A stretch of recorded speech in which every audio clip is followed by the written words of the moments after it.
welcome to REMX. Would you mind introducing yourself, the company you're with? Sure, Don. My name is Andrew Freeman. I'm part of the CP Skin Health Group, so we're part of Colgate-Palmolive. We're the professional division of skincare, so we are Elta MD, PCA Skin, and Filorga. Awesome. And Andrew, you and I are not neighbors, but we both live in the Atlanta area. Yes. Right? I live out near the horses. You live in the city? Yep. Yeah. Awesome. A little bit different. Yeah, a little bit different. Different means of transportation. Well, Andrew, you and I have known each other for a couple of years. We've been to more than a handful of these together. You know, maybe for those folks in the audience that haven't been, that couldn't make it to this year, anything that you've learned that you're excited about that you would want to pass on to the audience? Yeah, you know, every year I come to this, you learn something, right? I do think I'll be honest, it's a little bit overwhelming. It's a huge show. So it's really about sort of walking the show. I have found that to be incredibly beneficial for myself. Obviously, going to the sessions is beneficial as well. I send my team to the sessions mainly, and then I spend more time trying to walk and see how their new technologies, new capabilities, what do we need to look at to evolve. So my team sort of comprises across all aspects of e-com. But this year I've been really focused on our D2C businesses because we're growing rapidly. And trying to find new technologies and new capabilities.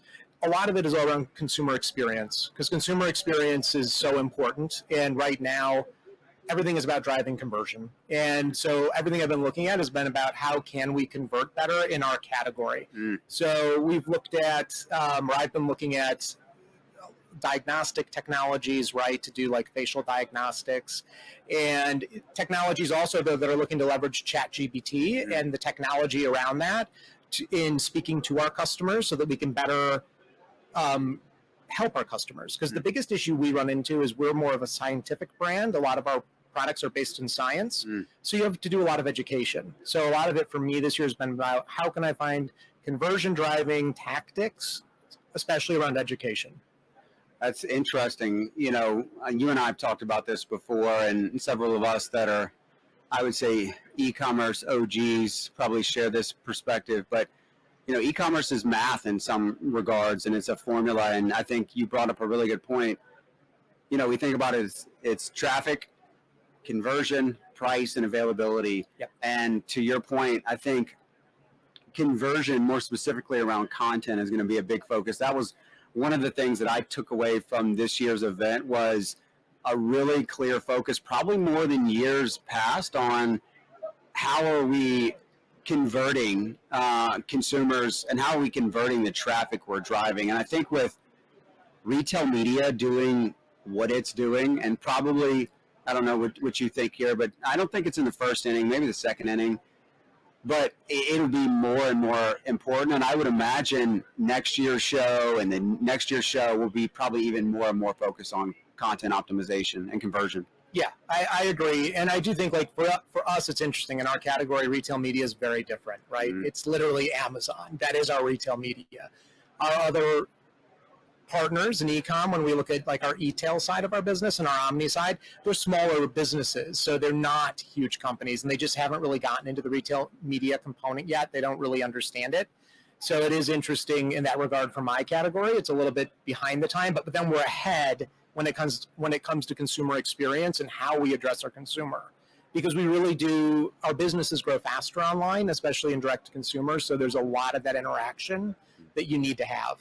And it really is about how do you enhance it, because ultimately we're driving more traffic to our sites every day, but you know, even my CEO says, how are we converting them faster? How are we taking them from just a new to brand consumer who lands on our site and actually get them down the funnel?